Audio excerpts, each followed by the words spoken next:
It was supposed to be the perfect Thanksgiving. Golden turkey, happy family, and a loving husband. But behind the smiles, Jessica was hiding bruises. That night, her husband walked through the door, not alone, but with his pregnant mistress.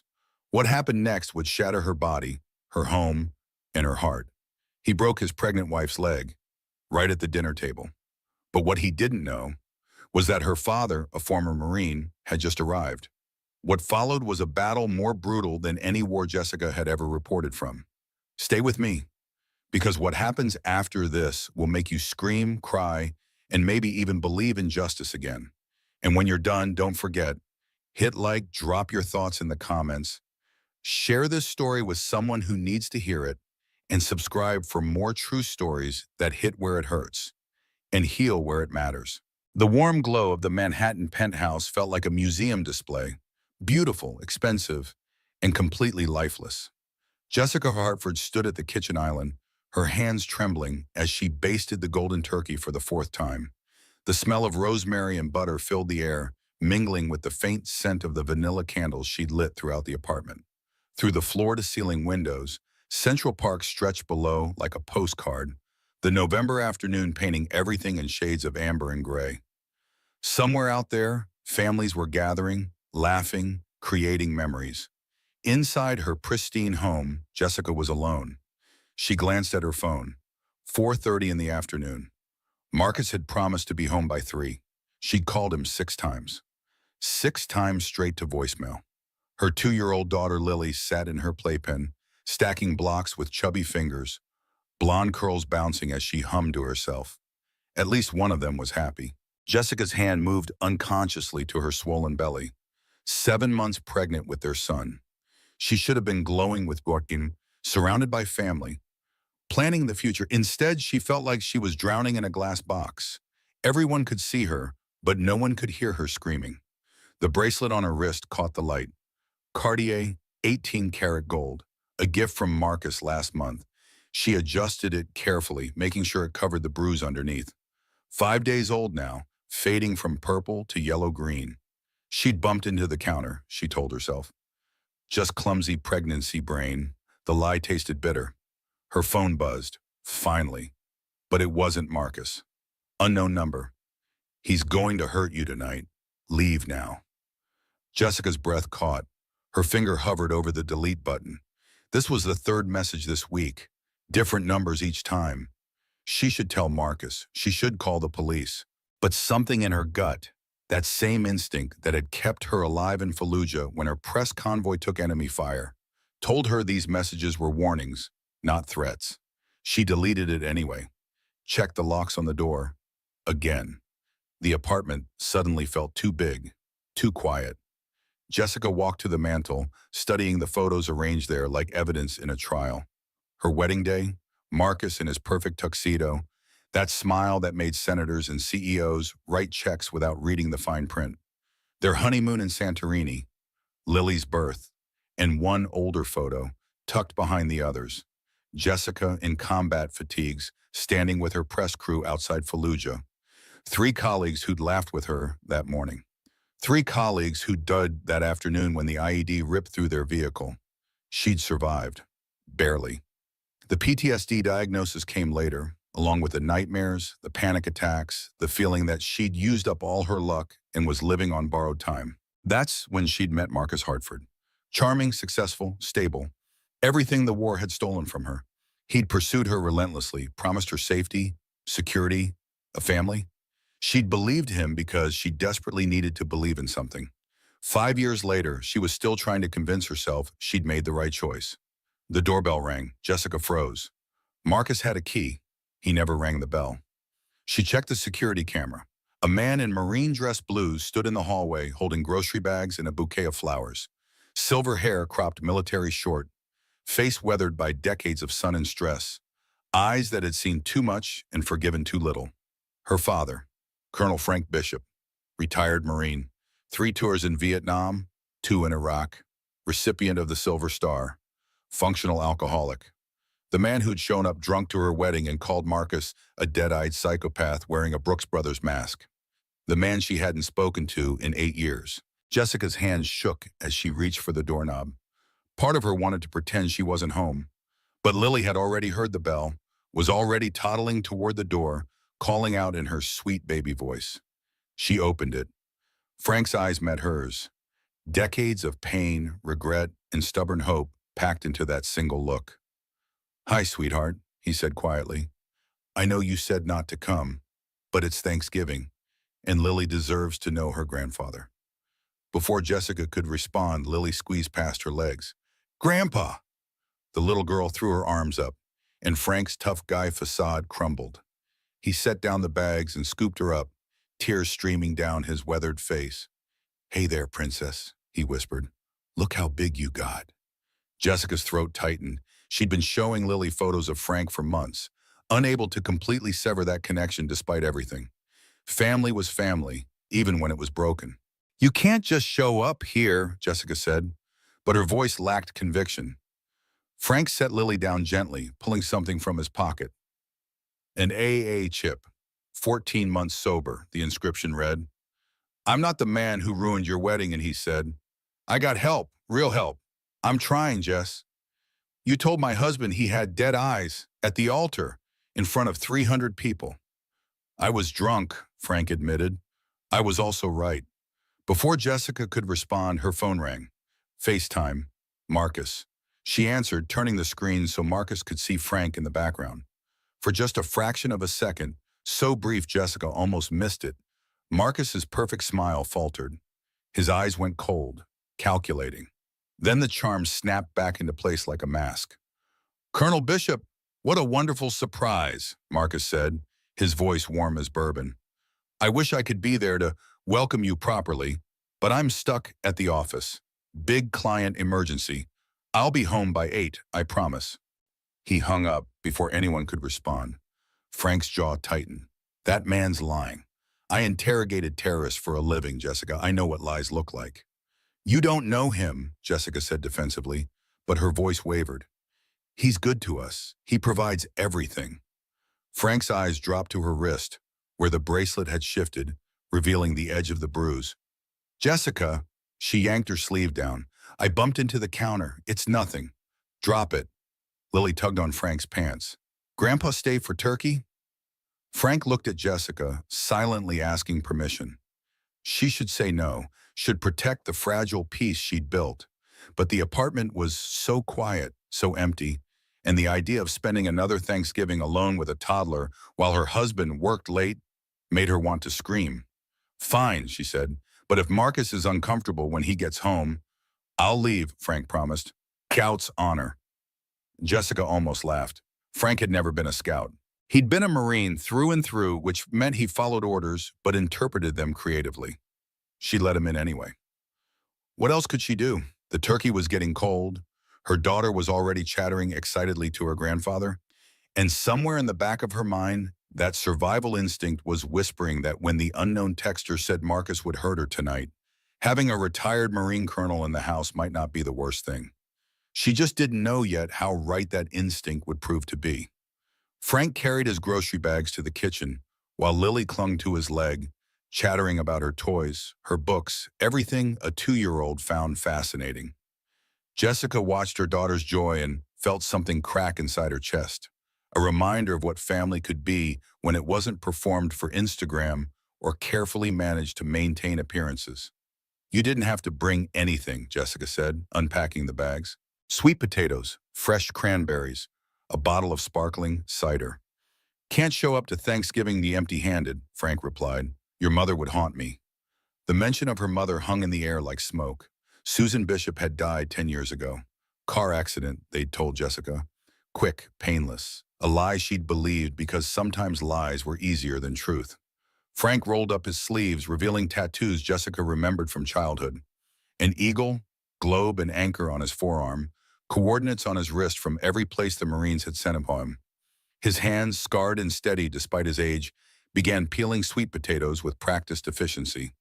"You don't have to help," Jessica protested weakly. "Marines don't sit idle," Frank said. "Besides, you're 7 months pregnant and limping. When did you hurt your leg?" "I didn't." "You're favoring your right side. I've seen enough combat injuries to know when someone's in pain." Jessica's defenses crumbled slightly. It's nothing, just pregnancy makes you clumsy. I've been bumping into things. Frank didn't respond, but his jaw tightened as he focused intently on the sweet potatoes. Jessica recognized that look. It was the same expression he'd worn when she was 16 and came home with a black eye, claiming she'd walked into a locker. He'd known she was lying then too, but she'd begged him not to make it worse. He'd taught her self-defense instead. They worked in comfortable silence for a while, the kitchen filling with the homey sense of cooking. Lily played nearby, building towers and knocking them down, each crash followed by delighted giggles. She looks like you did at that age, Frank said quietly. Same stubborn chin. She has Marcus's eyes, Jessica replied automatically, the defensive reflex so ingrained she didn't even think about it. She has your spirit, Frank countered. That's what matters. Jessica's phone buzzed. A text from Marcus. Running a bit later. Maybe 8:30. Order something for yourself if you're hungry. She stared at the message, feeling that familiar mixture of disappointment and relief. Part of her had hoped that this Thanksgiving would be different. The other part knew that hoping for change from Marcus was like hoping for rain in a drought.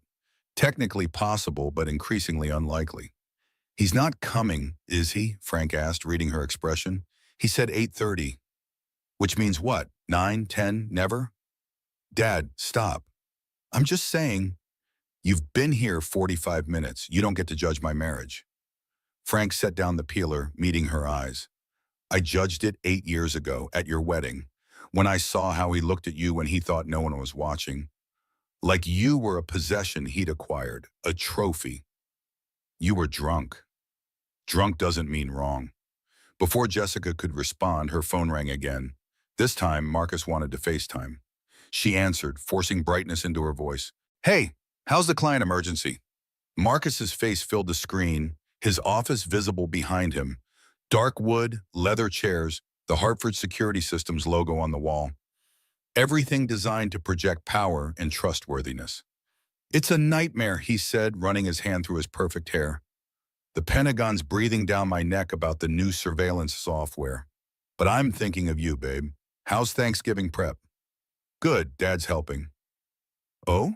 Something flickered in Marcus's eyes. That's nice. He could see Frank in the background, methodically chopping vegetables. The two men locked eyes through the screen, an entire conversation happening in silence. Well, give the Colonel my regards, Marcus said, his smile not quite reaching his eyes. I'll be home as soon as I can. Love you. The screen went dark before Jessica could respond. He's not coming, Frank repeated. You don't know that. Jessica, please, Dad, just let's have a nice dinner. You, me, and Lily. Can we do that without analyzing my life? Frank studied her for a long moment, then nodded. Yeah, sweetheart, yeah, we can do that. They finished cooking together, falling into the rhythm of 1,000 meals they'd shared before everything fell apart. Frank told stories about his fellow Marines, carefully edited versions that made Lily laugh. Jessica found herself relaxing, the tension in her shoulders easing. By 6 o'clock, the table was set. China Jessica had received as wedding gifts and used maybe 3 times. Crystal glasses, cloth napkins, the turkey golden and perfect in the center of the table, surrounded by all the traditional sides. It looked like a magazine spread. Picture-perfect Thanksgiving. Jessica took a photo, considered posting it to Instagram, then set her phone down. What was the point? Her followers didn't need to see another carefully curated image of a life that didn't exist. They ate dinner, the 3 of them.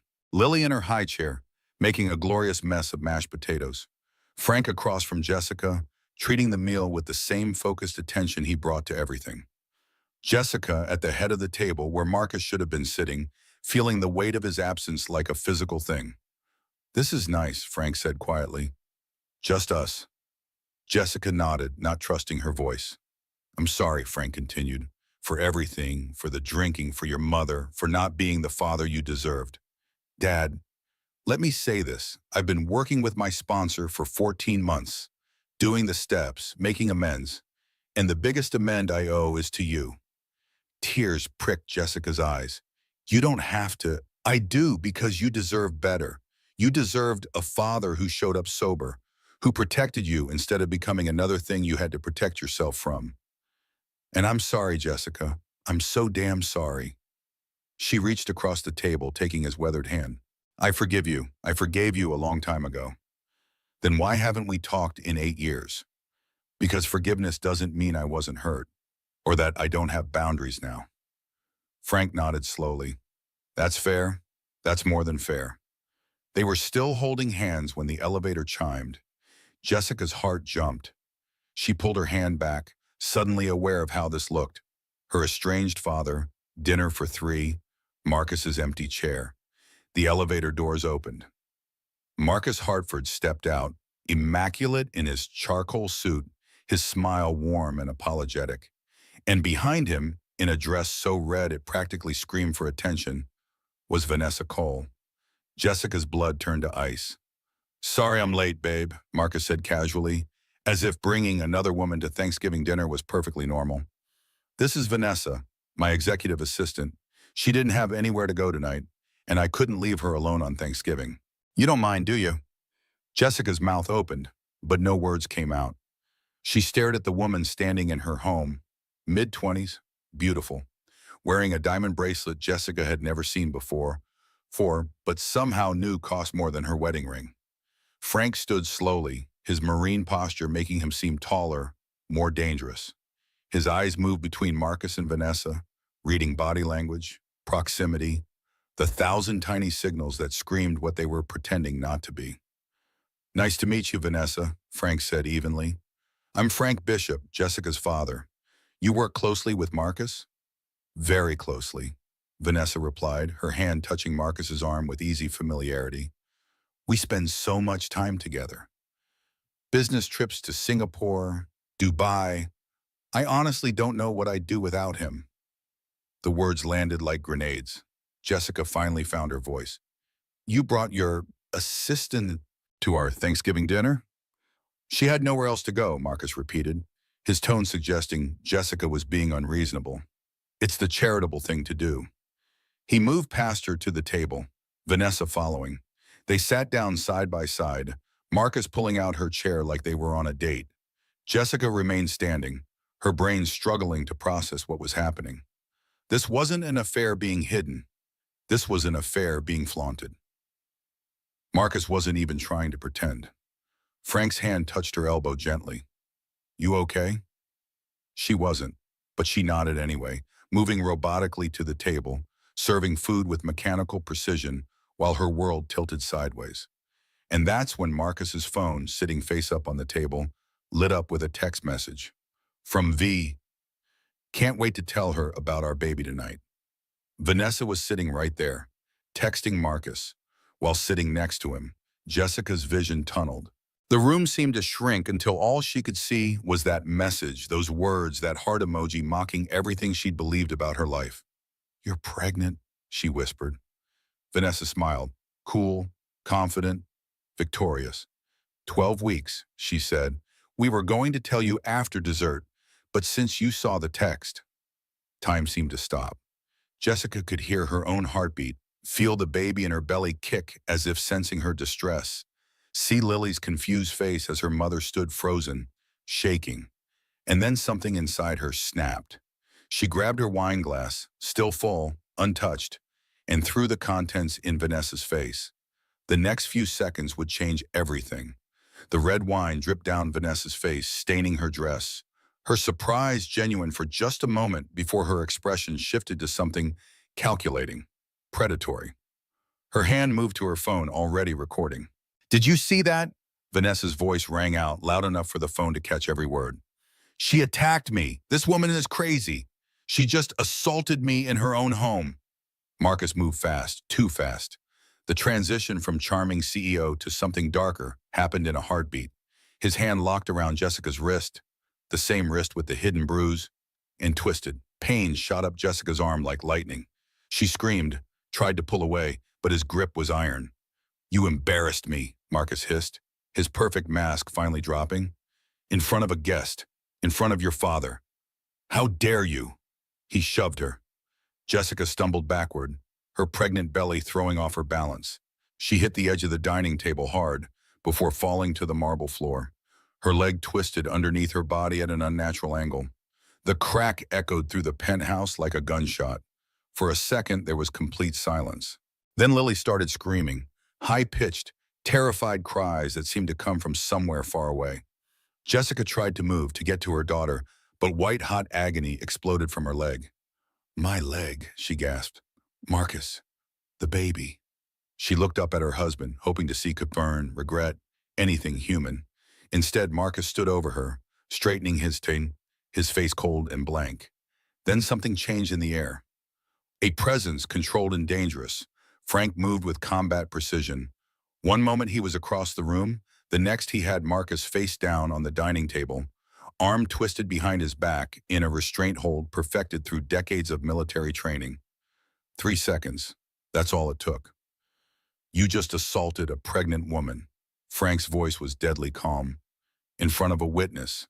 In front of your daughter." "He attacked Marcus!" Vanessa's voice cut through the tension.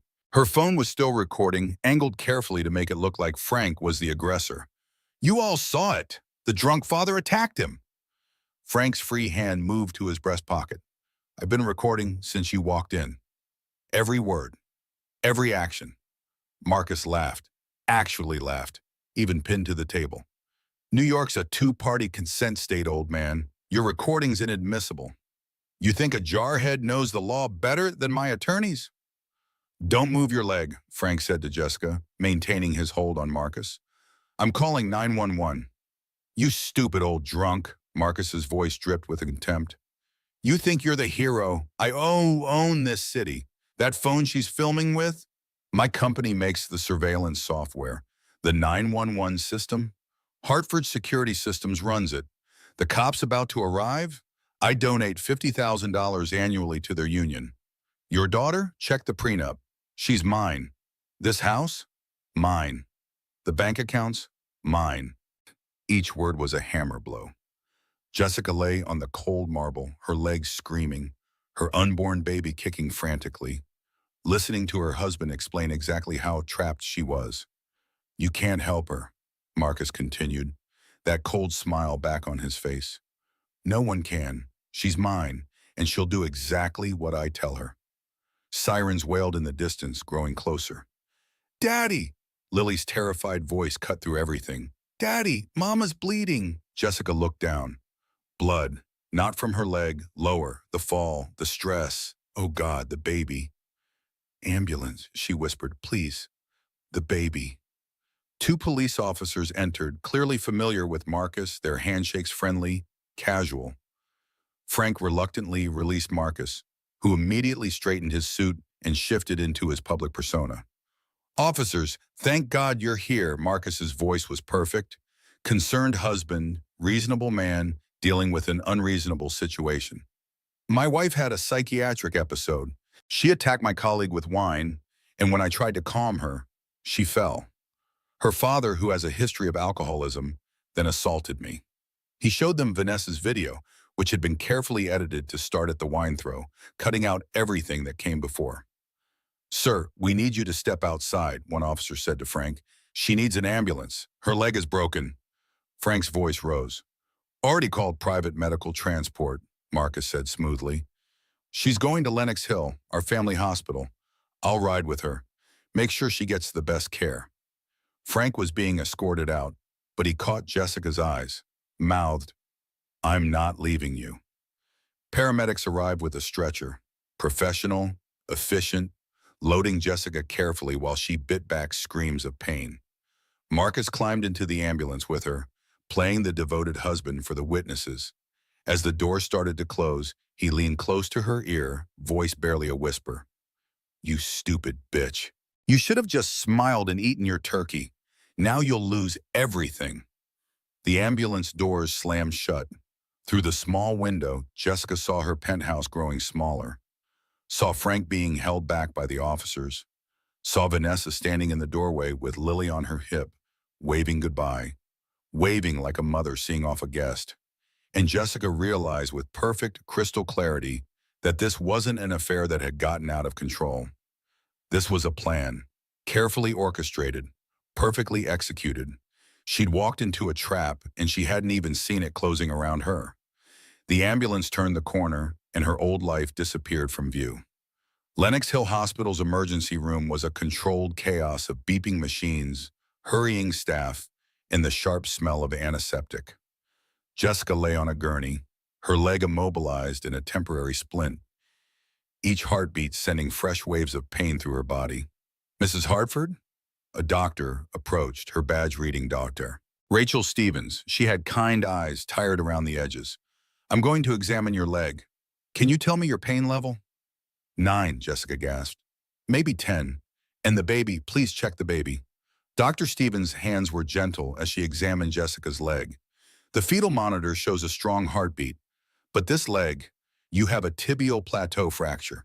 It needs surgery within 6 hours or you risk permanent damage. Hope flickered in Jessica's chest. Then do it. Please, just do the surgery. Dr. Stevens hesitated, her expression uncomfortable. I need consent from your medical power of attorney. That's me, I consent. According to your hospital records, your husband holds your medical power of attorney. Dr. Stevens glanced toward the waiting area where Marcus was speaking with the hospital administrator. He's refusing surgery. The words didn't make sense. What? No, I want the surgery. My leg. Mr. Hartford is citing concerns about anesthetic risks to the fetus. He's requesting conservative treatment instead. Cast, elevation, monitoring. That's not his decision.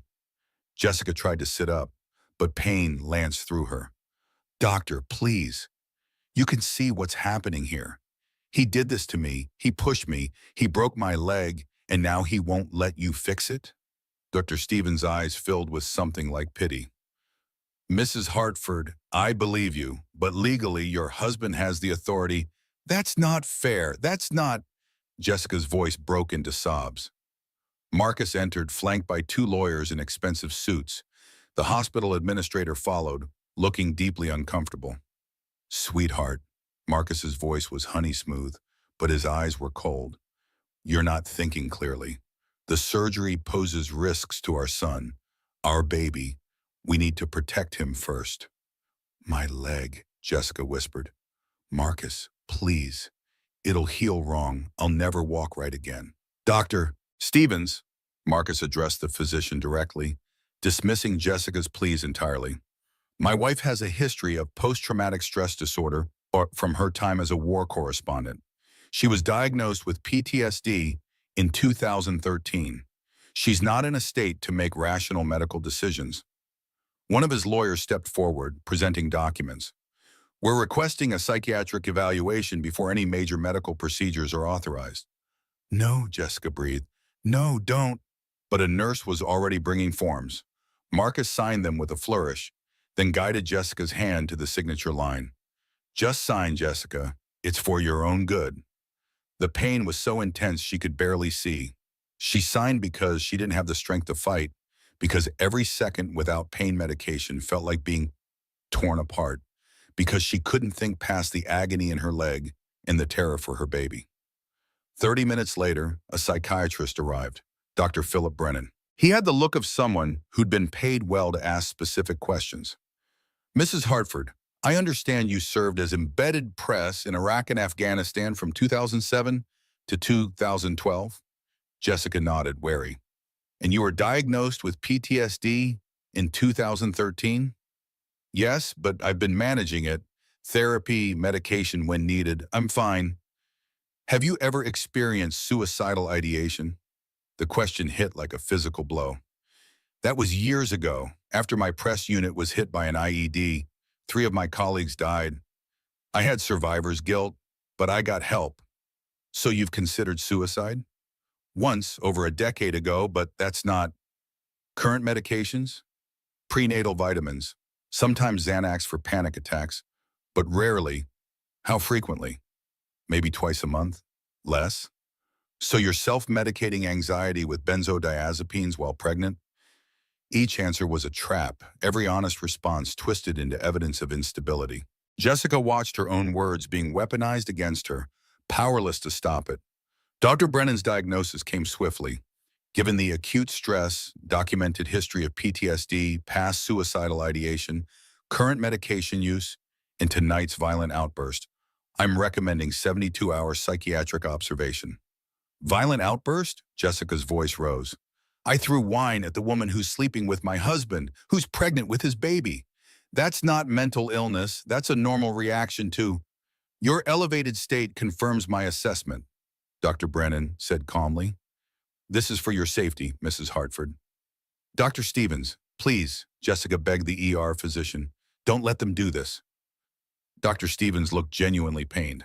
I'm sorry. In cases like this, psychiatry overrules orthopedics. I don't have the authority.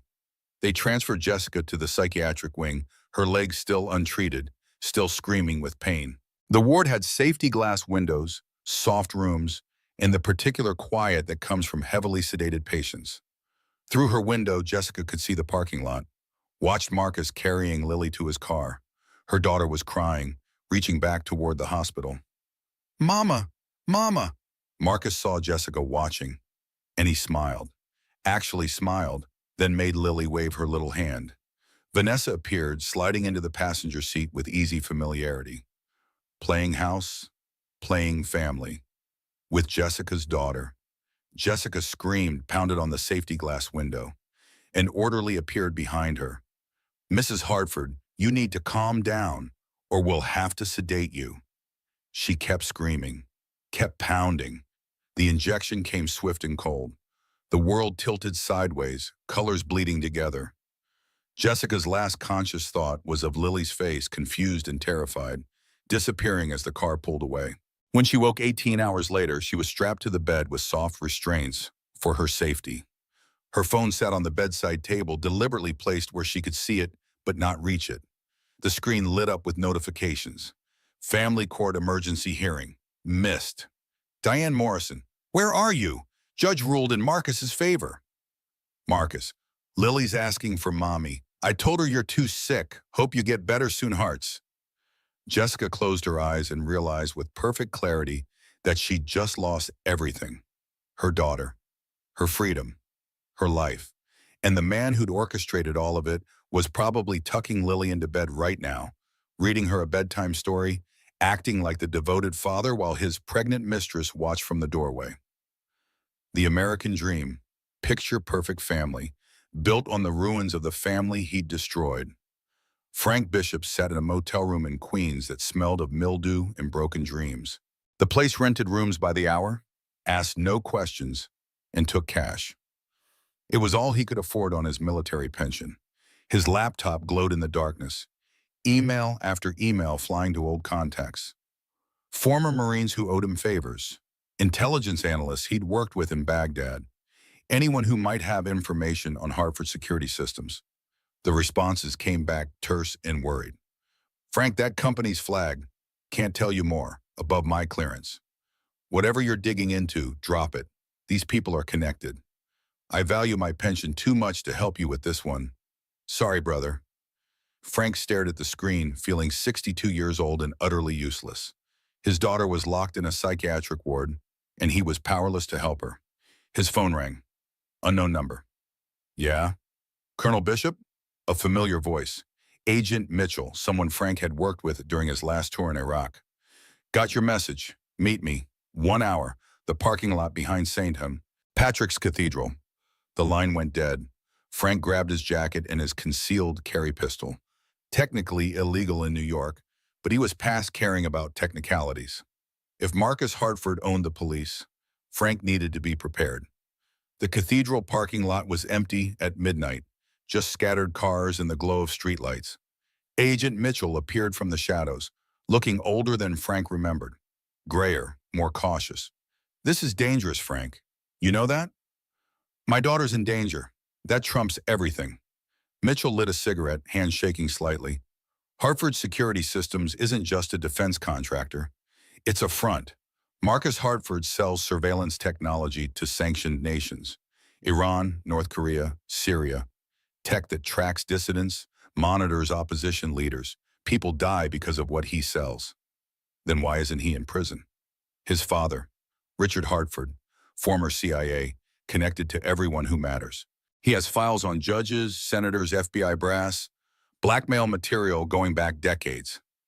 Every time we get close to making a case, evidence disappears. Witnesses recant. Warrants get denied. Frank's jaw clenched. So he's untouchable? I didn't say that, just protected. We've been investigating for 3 years, getting nowhere. My daughter is collateral damage, Mitchell said bluntly. I'm sorry, Frank, but some battles you can't win.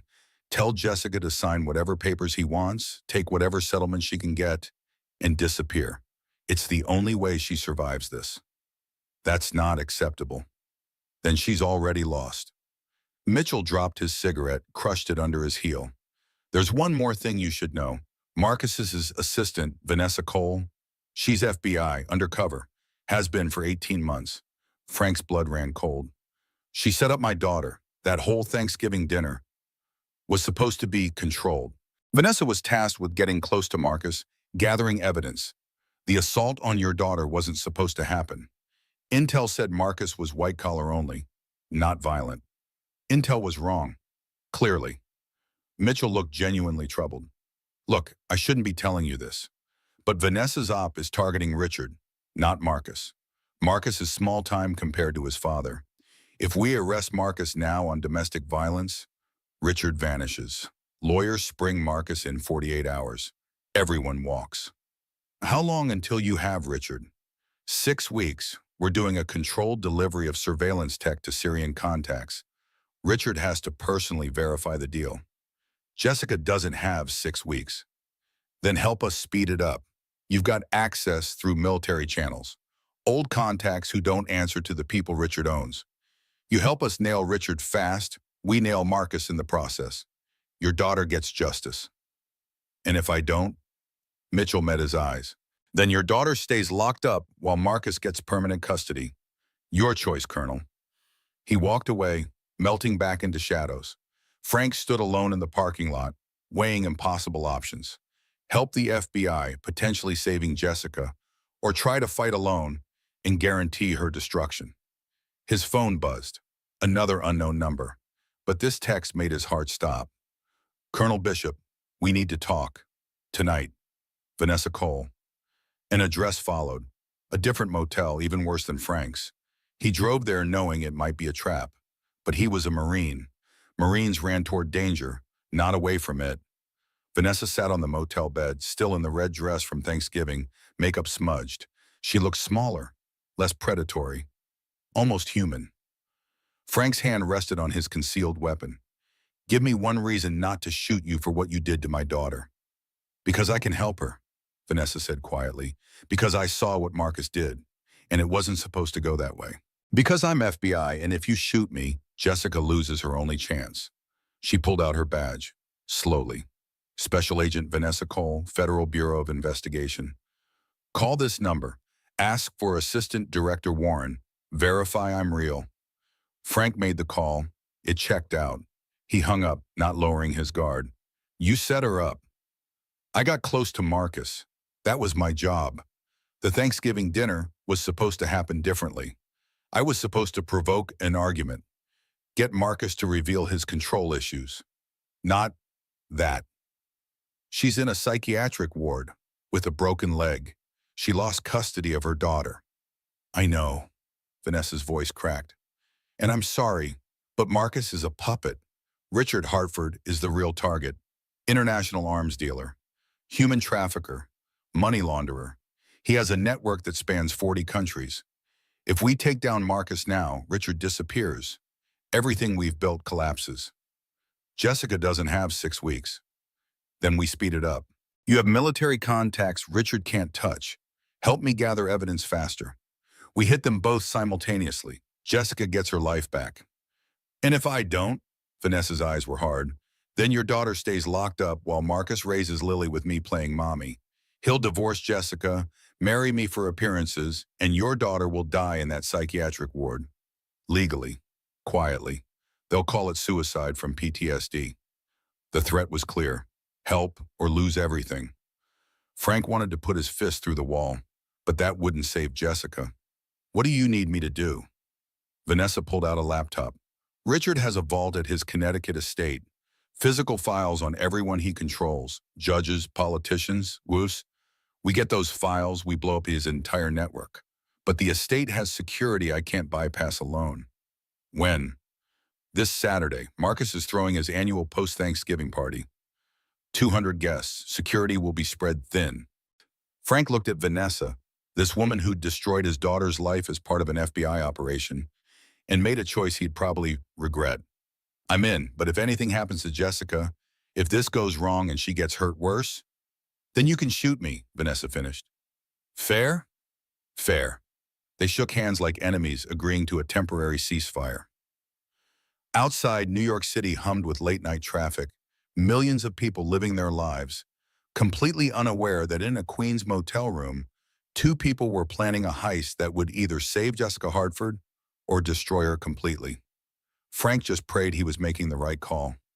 Jessica spent 7 days in the psychiatric ward, 7 days of group therapy sessions where she pretended to share feelings while frantically planning her next move. 7 days of medications that dulled her pain but also dulled her mind. 7 days watching her leg heal wrong in its cast because Marcus had refused the surgery. When they finally released her, Frank was waiting outside. They didn't speak during the drive. Jessica stared out the window at the city rushing past, feeling disconnected from everything. Frank's hands gripped the steering wheel too tightly, knuckles white. Where are we going? Jessica finally asked. My sister's place. Margaret said you could stay there. I can't go to my aunt's. Marcus thinks you're at a recovery facility. I told the hospital that's where I was taking you. Another lie, another deception. Jessica was drowning in lies. They pulled up to a small house in Brooklyn. Aunt Margaret appeared in the doorway, older than Jessica remembered. Her face creased with worry and something else. Something that looked like guilt. Jessica, sweetheart. Margaret wrapped her in a careful hug, mindful of the cast and crutches. Come inside. We need to talk. Frank's expression went dark. Maggie, don't. She deserves the truth, Frank. You should have told her years ago. Told me what?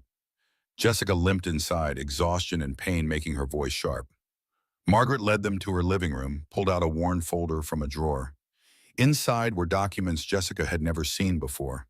Death certificates, medical records, a police report. Your mother, Margaret said gently. She didn't die in a car accident. The words didn't register at first. Jessica looked at Frank, waiting for him to correct his sister. But Frank's face had gone ashen, and he couldn't meet her eyes. What? Jessica whispered. Margaret handed her the death certificate. Cause of death, suicide, alcohol and barbiturates. Your father's drinking. Margaret's voice broke. Susan couldn't take it anymore. She tried to get him help, tried everything. But some people have to want to change, and Frank wasn't ready. So Jessica couldn't breathe, couldn't think. Her mother. Suicide. Because of Frank's drinking. Is this true? She asked her father.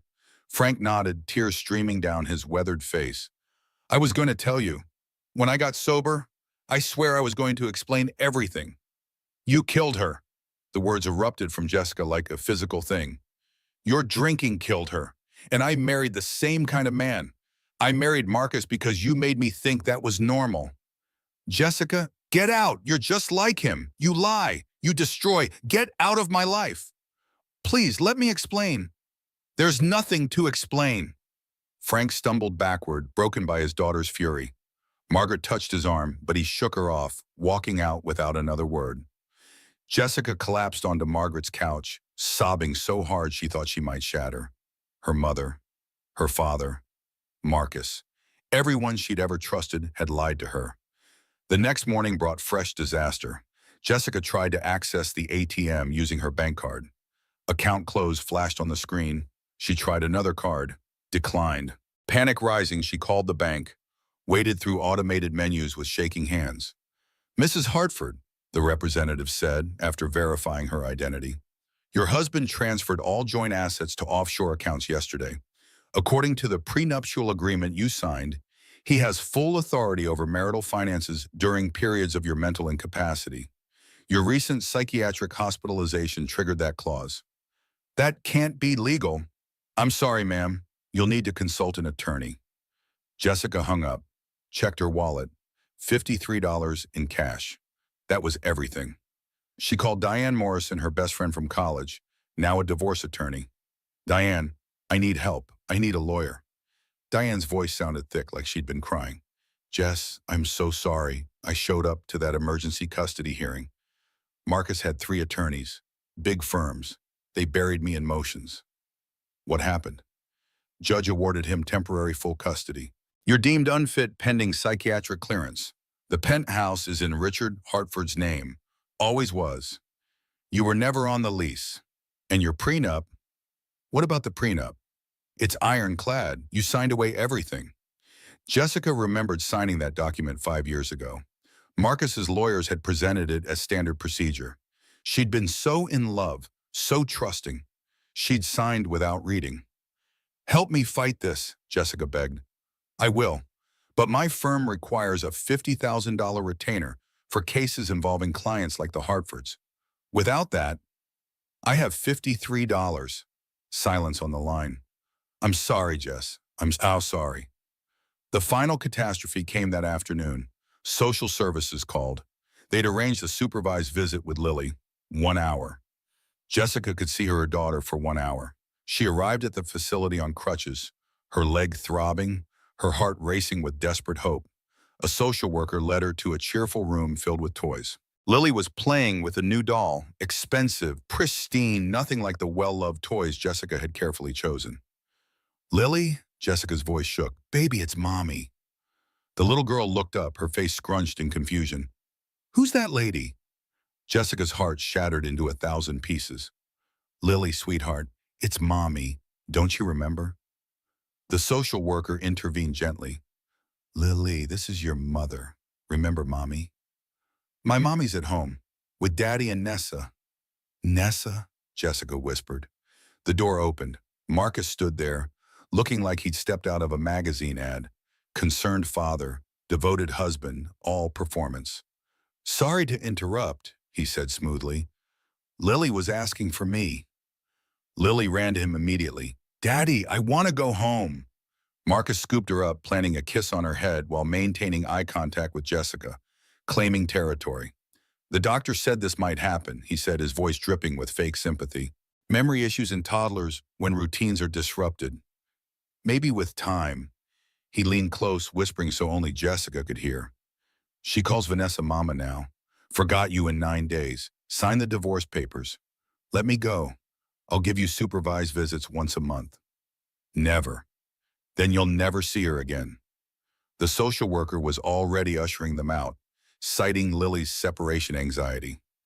Jessica watched through a window as her daughter skipped to Marcus's car, holding Vanessa's hand, looking happy and adjusted, like Jessica had never existed.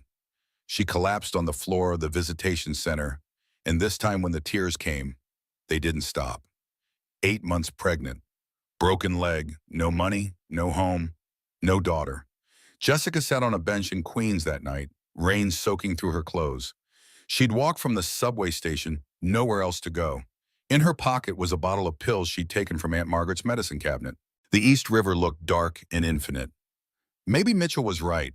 Maybe some battles you couldn't win. Her phone rang. Frank, she almost didn't answer. But muscle memory made her thumb hit the button. Jesse? Frank's voice was slurred. Wrong.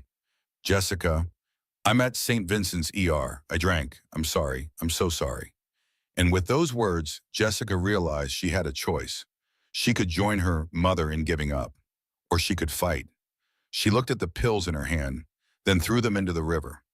Marines don't leave Marines behind, Frank had said that once. Even if that Marine was broken, even if they'd failed each other, even if the whole world was burning.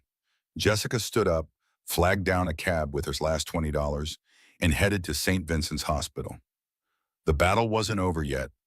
St. Vincent's emergency room smelled like industrial cleaner and desperation. Jessica found Frank in a curtained bay, hooked to an IV, his face gray and hollow. An older man sat beside him, early 60s, kind eyes, wearing an AA medallion on his jacket. You must be Jessica, the man said quietly. I'm Robert, your father's sponsor. He called me before taking the first drink. That's growth, even if it doesn't feel like it right now. Jessica sank into the chair on Frank's other side. Her leg throbbed. Her whole body ached. But seeing her father like this, broken and ashamed, hurt worse than any physical pain. Frank's eyes opened. I failed you. Again, just like your mother. Yeah, Jessica said, surprising herself with her honesty. You did. I drank because I couldn't fix this. Because I'm useless. You'd be better off without... Stop, Jessica's voice was firm. You drank because you're an alcoholic. Mom drank herself to death. I have PTSD. We're broken people, Dad. A whole family of broken people. But maybe broken is okay if we're broken together. Frank's hand found hers. I don't know how to save you. Maybe you can't. Maybe I have to save myself. She paused, letting the truth of it settle in. But I can't do it alone. Marines don't leave Marines behind, Frank whispered. Even broken ones? Especially broken ones. They sat in silence, father and daughter, two survivors of different wars finally admitting they needed each other. The curtain rustled. Vanessa Cole stood there, still in her red dress from 3 days ago, looking exhausted and almost human. Get out, Jessica said flatly. I have a way to end this, tonight. Frank straightened despite his ivy. We're done helping your operation. Vanessa pulled out a letter, time-stamped 2 hours ago. I resigned from the FBI. I'm out. Why? Jessica asked. Because I watched your daughter call me mommy, and I felt... Vanessa's voice cracked. Nothing. No guilt. I liked it. I've been undercover so long, I forgot what real looks like. She met Jessica's eyes. You reminded me. Jessica studied her, this woman who'd destroyed her life, and saw something unexpected. Genuine remorse. Richard Hartford has a vault, Vanessa continued. Physical files on everyone he controls. Get those files, we expose the whole network. Marcus goes down, Richard goes down. You get Lily back. How? Frank asked. Marcus is throwing his post-Thanksgiving party Saturday. 200 guests, security spread thin. I can get you on catering staff, but you'd have to pretend to be strangers. Jessica looked at her leg cast. I can barely walk. Then you'll have to sell it. For a long moment, nobody spoke. Then Jessica surprised herself. I'm in. Frank stared at her. Jess, I'm done being a victim, Dad. Either we fight or we roll over and die, and I'm not ready to die yet. Vanessa nodded. Saturday, 6 p.m., Hartford Estate in Connecticut. Wear black. Look forgettable. She left as quietly as she'd arrived. Robert, Frank's sponsor, cleared his throat. That's either the bravest thing I've ever heard or the craziest. Possibly both. Probably both, Jessica agreed.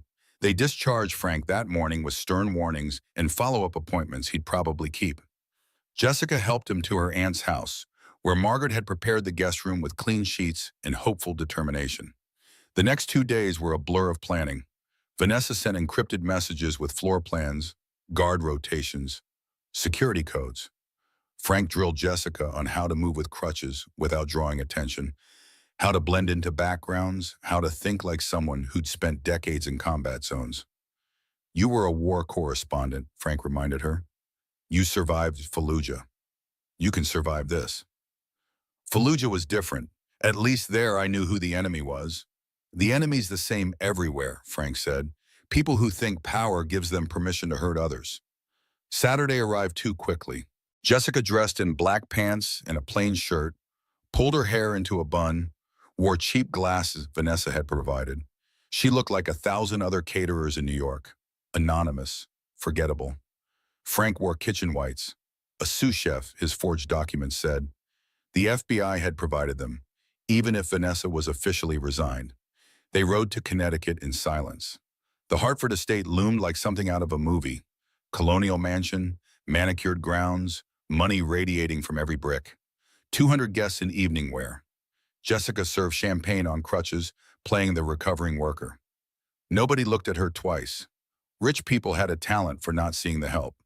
Frank worked in the kitchen, prepping garnishes, keeping his head down. Through hidden earpieces, they communicated in Marine shorthand.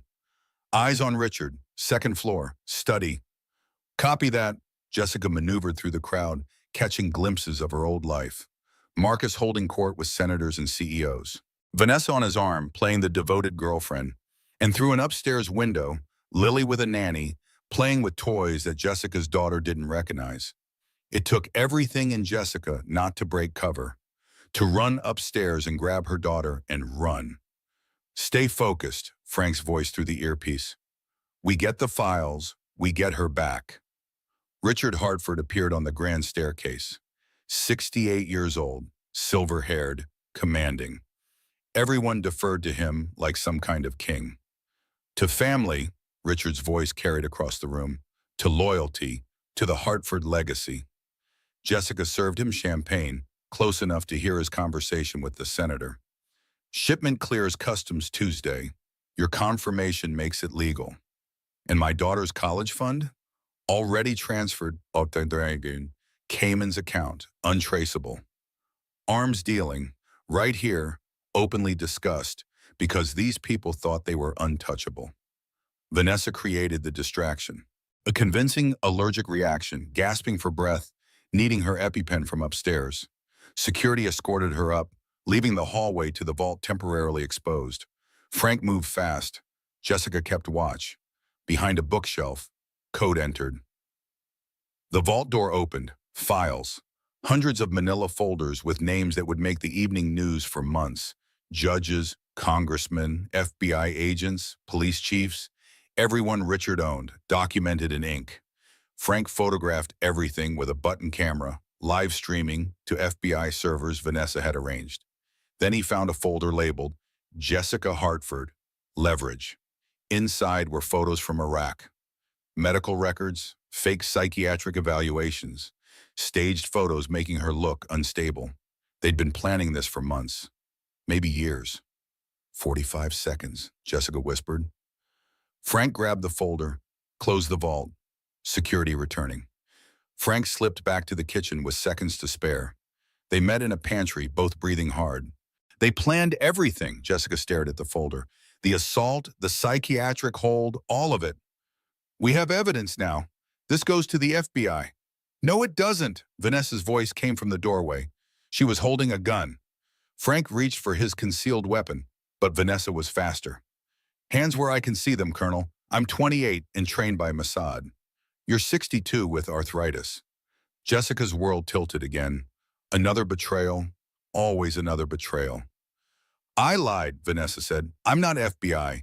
Never was. I work for Richard, always have. She pulled out an FBI badge. This? Prop. The whole undercover story? Script. You really think the FBI would let an active agent get pregnant by a target? Frank's recording, Jessica started. Was it? Or did someone spike his coffee with vodka to make him relapse? Vanessa's smile was cold. You people are so easy to manipulate. Give you tiny bits of hope, watch you scramble. She spoke into her radio. Target secured. Bring Mr. Hartford. Richard entered with guards, looking unsurprised, almost bored. You should have signed the papers, dear, he said to Jessica. Made this much easier. The gun was pointed at them. The evidence was about to be destroyed. And through the doorway, Jessica could see Lily in her princess nightgown, coming to investigate the noise. Daddy, I heard voices. Marcus appeared, scooping Lily up. Just some bad people, princess. Go back to Nanny. Lily saw Jessica. That's the sad lady from the hospital. No, sweetheart. That lady's sick. She thinks she's your mommy, very sad. Lily looked at Jessica with pity. You should take medicine, then you won't be sick. Marcus carried her away, and Jessica realized they were going to die here, in this mansion. Vanessa would take them to the woods, make it look like murder-suicide. Unstable vet and his PTSD daughter. Richard confirmed it. Take them to the woods, make it look natural. Frank tried to bluff. I uploaded everything to a dead man's switch. Doesn't hear from me in 2 hours. No, you didn't, Richard smiled. You're a grunt, not a spook. You don't think like that. Frank's silence confirmed the truth. They were led outside at gunpoint, into the woods, 200 yards from the mansion. This was how it ended. Not with justice, with execution. Jessica stumbled on her crutches, fell to her knees. Just do it. I'm done. Jess, don't. Frank tried. I lost her dad. She doesn't even know me. What's the point? Vanessa stopped walking. The point is, you don't quit. What? Frank turned. Vanessa lowered the gun. I said you don't quit. And pulled out a different badge. Different ID number. Real FBI. Everything I said to Richard? Lies. I am FBI. Everything after that parking lot meeting with Frank? I was working with you. Behind them, the Hartford estate exploded. Not literally, but floodlights erupted. Helicopters overhead. Tactical teams emerging from woods. FBI hostage rescue team. Breach, breach, breach. Vanessa spoke into her real radio. Go, go, go. Jessica looked at Frank. Frank looked at Vanessa. Your reactions had to be real, Vanessa explained quickly. Richard can smell fake emotion. We needed him to confess, to order our execution. Witnessed, recorded. Agent Kate Williams appeared, leading the tactical team. Colonel Bishop, your military contacts came through. DOD liaison confirmed the arms dealing. We have everything. The raid was surgical. Richard Hartford in handcuffs. Marcus Hartford trying to run, tackled by agents. Agent Williams handed Jessica an arrest warrant. Would you like to do the honors, Mrs. Hartford? Jessica limped to Marcus, now restrained and furious. She read clearly, Marcus Hartford, you're under arrest for conspiracy, domestic violence, child endangerment, fraud. You'll never get her back, Marcus snarled. Lily thinks you're crazy. She'll never love you. Jessica slapped him. Hard. That's for my leg. Slapped him again. That's for Lily. Then walked away without looking back. A nanny brought Lily out, scared and crying. Jessica knelt carefully. Lily, it's okay. You're safe. Where's Daddy? Daddy has to go away for a while. Lily studied Jessica's face. Recognition flickered. You're the lady from my dreams. Jessica's tears came then. Real ones. Yeah, baby, I'm the lady from your dreams. Lily touched Jessica's face. You have sad eyes, like me. Yeah, sweetheart, like you. And as federal agents loaded the Hartfords into vehicles, as Vanessa coordinated evidence collection, as Frank wrapped his arms around his daughter and granddaughter, Jessica realized something fundamental had shifted.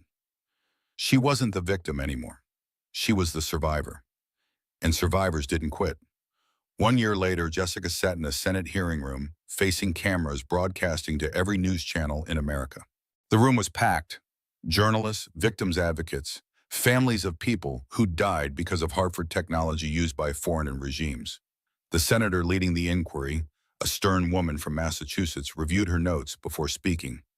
Mrs. Hartford, or should I say Ms. Bishop, as you've legally returned to your maiden name, thank you for testifying today.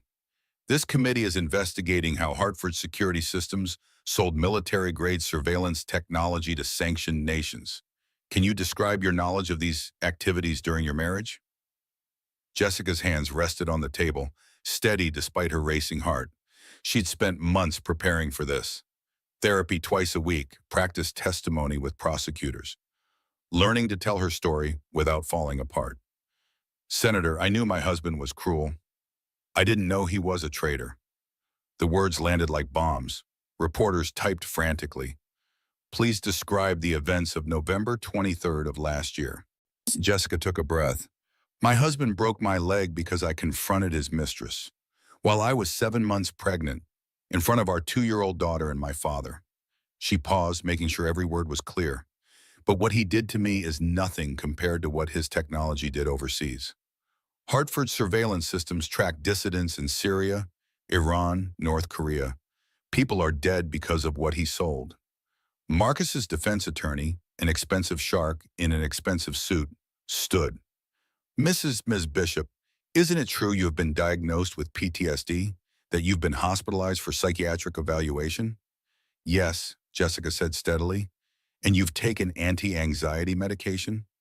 Yes, after my husband assaulted me and had me committed to prevent me from getting surgery for my broken leg. The attorney tried another angle. But you also attempted suicide in 2013, correct?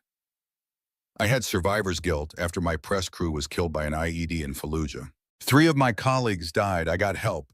I survived. I'm still standing. Jessica leaned forward slightly. Can Marcus say the same? Murmurs rippled through the gallery. Marcus took the stand after her. He played it perfectly. Broken man, childhood trauma, anger issues from an abusive father. Some jury members looked sympathetic. I loved her, Marcus said, his voice cracking. I never meant to hurt her. I'm sick. I need help, not prison. Jessica watched him perform, this man she'd once loved, and felt nothing. No anger, no pain, just a cold observation of a predator trying one last manipulation. The prosecutor stood. Mr. Hartford, do you recognize this recording? The audio played clearly through the speakers. Marcus and Richard discussing Jessica's planned accident. When can we do it? Marcus's voice. After the baby's born. Postpartum depression makes perfect, however. Richard's voice. What about the father? Car accident, drunk driving, believable. The courtroom erupted. Marcus's lawyer objected, but the recording was legal, obtained with a warrant during the FBI raid. Marcus's face drained of color. That's out of context. Context? The prosecutor's voice was sharp. You plan to murder your wife and make it look like suicide. That's not context, that's premeditated murder. The jury deliberated for 6 hours. Richard Hartford, 60 years federal prison for arms trafficking, RICO violations, conspiracy to commit murder. Marcus Hartford, 35 years federal prison for domestic violence, conspiracy to commit murder, export control violations, child endangerment. Jessica sat in the gallery between Frank and Diane as the verdicts were read. She didn't cheer, didn't cry, just sat quietly as justice finally arrived. Outside the courthouse, reporters swarmed. Was on. Bishop, how do you feel? What's next for you? Will you write a book? Jessica stood at the microphone, Frank and Diane flanking her, and spoke clearly. I want every woman who's been silenced to know something. Your truth matters. No one has the right to take your voice, your safety, or your dignity. You can stand up. You can fight back. I did, and I survived. The crowd erupted in applause. Women in the audience cried, and Jessica realized that her story, as painful as it was, had become something bigger than her. It had become hope. 2 years after Thanksgiving, Jessica had rebuilt a life. Not the one she'd lost, but something new, something real. She lived in a small house in Stamford, Connecticut. Modest, safe, with a yard where Lily could play. Frank lived there too, helping raise both Lily and Jessica's son, Frank Jr., named after the grandfather who'd saved them. Jessica had returned to journalism, writing investigative pieces for the Washington Post. Her byline, Jessica Bishop, appeared on stories about domestic violence, Basai Mullins and corporate corruption, the intersection of power and abuse. Her book, The War at Home, became a bestseller. The advance and settlement from Hartford assets totaled $12 million. Jessica kept enough to live on, donated the rest to a victims fund, but the victory came with permanent his Lily. Now 4 didn't remember anything before age 3. The trauma had erased those years. She had night terrors 3 to 4 times a week, saw a child therapist twice weekly, was afraid of men with deep voices because they reminded her of Marcus. Last week, she'd asked Jessica, Mommy, why don't I have a daddy like other kids? And Jessica had no good answer. Jessica herself carried scars. The permanent limp from surgery delayed too long. Chronic pain that flared up when it rained. PTSD that now included domestic violence triggers alongside war trauma. Panic attacks when men raise their voices. She hadn't dated in 2 years. Couldn't imagine trusting someone that way again. Frank Jr., born healthy despite everything, had been difficult to bond with initially. Jessica's postpartum depression, complicated by PTSD, meant Frank Sr. had done most of the early childcare. That guilt still haunted Jessica at 3 a.m. Frank Sr. was over 1,000 days sober now, attended AA daily, sponsored 3 other veterans. But the bullet wound from Afghanistan acted up, requiring a cane on bad days. And sometimes Jessica found him in the garage at night, drinking non-alcoholic beer alone, crying quietly. I'm not drinking, he'd say when she found him. I just miss feeling numb. Diane had left her own abusive relationship, inspired by Jessica's fight. She was doing well now, but admitted, "I lost 5 years I can't get back." Victory was real, but incomplete. Still, on the third Thanksgiving after everything fell apart, Jessica's small house filled with people who mattered. Not a performance, not Instagram perfect, just real. Diane and her twin boys. Dr. Rachel Stevens, the ER physician who'd become a friend. Vanessa Cole, surprisingly, who'd earned Jessica's grudging respect, if not quite friendship. 3 women from Jessica's survivor support group. Frank made terrible dad jokes while cooking. Lily taught Frank Jr. how to stack blocks. Kids played too loud, made messes, laughed with the unself-conscious joy of children who felt safe. Mid-dinner, Lily asked the question Jessica had been dreading. "Mommy, where's Daddy?" The table went silent. Jessica's hands shook, reaching for her water glass. Frank intervened gently. "Lily, your daddy made bad choices. He's not here." "Is he dead?" Lily asked with a child's bluntness. Jessica forced herself to be honest. "No, baby, he's alive. But he can't be with us because he hurt people." "Did he hurt you?" "Yes." Lily processed this, then returned to her macaroni and cheese. "Then I'm glad he's not here." Adults exchanged looks. Children's resilience was both heartbreaking and hopeful. After the kids went to bed, after the guests left, after the dishes were done, the doorbell rang. Certified mail, a letter from FCI Coleman Federal Prison, from Marcus Hartford. Jessica's hands shook holding it. "Want me to burn it?" Diane offered. "No, I need to see what he has to say." She opened it alone in her bedroom, Frank waiting downstairs in case she needed him. The letter was handwritten, Marcus's perfect penmanship. "Jessica, I think about that Thanksgiving every day. The sound your leg made, Lily screaming, your father's face. Prison therapy makes me confront what I was. My father's weapon. He molded me to be him. I never learned to be anything else. I don't ask forgiveness. I don't deserve breath, let alone mercy. I'm writing because our son will ask about me someday. Tell him his father was broken by a broken man. Tell him you were strong enough to break the cycle. Tell him you saved his life by leaving mine. I know sorry means nothing when you've destroyed everything, but it's all I have left. I hope you're happy. I mean that." And Jessica read it twice, then took out a pen and wrote on the back, "I forgive you, not for you, not for me, for Lily and Frank Jr., so they can see that hate ends." She folded it, sealed the envelope, addressed it, then walked downstairs to the fireplace. "You're not sending it?"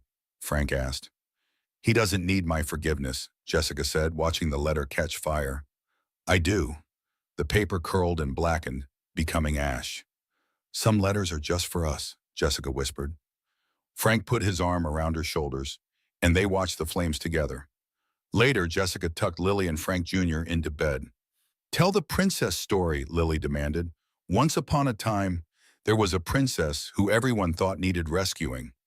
But she saved herself," Lily finished triumphantly. "That's right, baby, and she learned something important." "What?" "That being broken doesn't mean you're defeated. It means you're real." "Lil Arnie, was the princess you?" Jessica kissed her forehead. "The princess is you, sweetheart, and you're going to be okay." She found Frank downstairs doing dishes, humming an old Marine hymn. "You okay?" he asked. Jessica looked around, at the modest home, at the photos on the wall, real moments, not performances, at the safety they'd built from ruins. "Yeah, Dad, for the first time in years. I really am." They stood together at the sink, father and daughter, 2 Marines who'd survived their separate wars and found peace on the other side. Through the window, Manhattan's skyline was visible in the distance. Jessica didn't look at it. She looked at her family instead. Outside, snow began to fall over Connecticut. Inside, Jessica Bishop finally understood that freedom wasn't about revenge or perfect endings. It was about choosing to keep living, keep loving, keep fighting. One day at a time. 5 years later, the courtroom was different this time. Smaller. State court, not federal. But the woman on the witness stand looked familiar. Same terrified expression Jessica remembered wearing. Same trembling hands. Same voice that kept breaking as she testified about her husband's violence. Jessica sat in the gallery, not as a witness, but as a supporter. She'd gotten the call from the prosecutor that morning. "There's a woman testifying today. She read your book, asked if you could be there." So Jessica came. The woman, Amanda, 32, two kids, struggled through her testimony. Her husband's defense attorney was brutal, attacking her credibility, questioning her memory, suggesting she was exaggerating. Amanda's voice got smaller with each question. She was folding in on herself, losing the battle. Then she looked up, saw Jessica in the gallery. Their eyes met, and something shifted. Amanda sat up straighter. Her voice grew stronger. "No," she said firmly to the defense attorney, "that's not what happened. I'm telling you exactly what happened. And you can try to twist my words all you want, but I know the truth. I lived it." The judge ruled in her favor an hour later. Protective order granted. Full custody awarded. Outside the courthouse, Amanda found Jessica on the steps. "Thank you," Amanda said, tears streaming. "I saw you sitting there, and I remembered what you wrote, that survivors don't quit." Jessica hugged her gently. "You did the hard part. You survived. Everything else is just details." They stood on the courthouse steps, two women connected by the painful sisterhood of survival, and Jessica realized this was the real victory. Not the courtroom drama, not the verdicts or the settlements. The victory was in moments like this, one survivor giving strength to another, breaking the cycle, proving that the darkness didn't win. Jessica walked away from the courthouse, headed back to her car. The late afternoon sun caught her reflection in the glass building across the street. But in that reflection, she saw something impossible. Hundreds of women behind her. Some she recognized from her support group. Others were strangers, all survivors, all standing together. It was a trick of the light, of course, or maybe not. Maybe it was the truth made visible, that no survivor ever fights alone, that every woman who stands up makes it easier for the next one to stand. Jessica smiled at her reflection and kept walking forward. The cycle breaks when we decide it breaks. And Jessica Bishop had decided.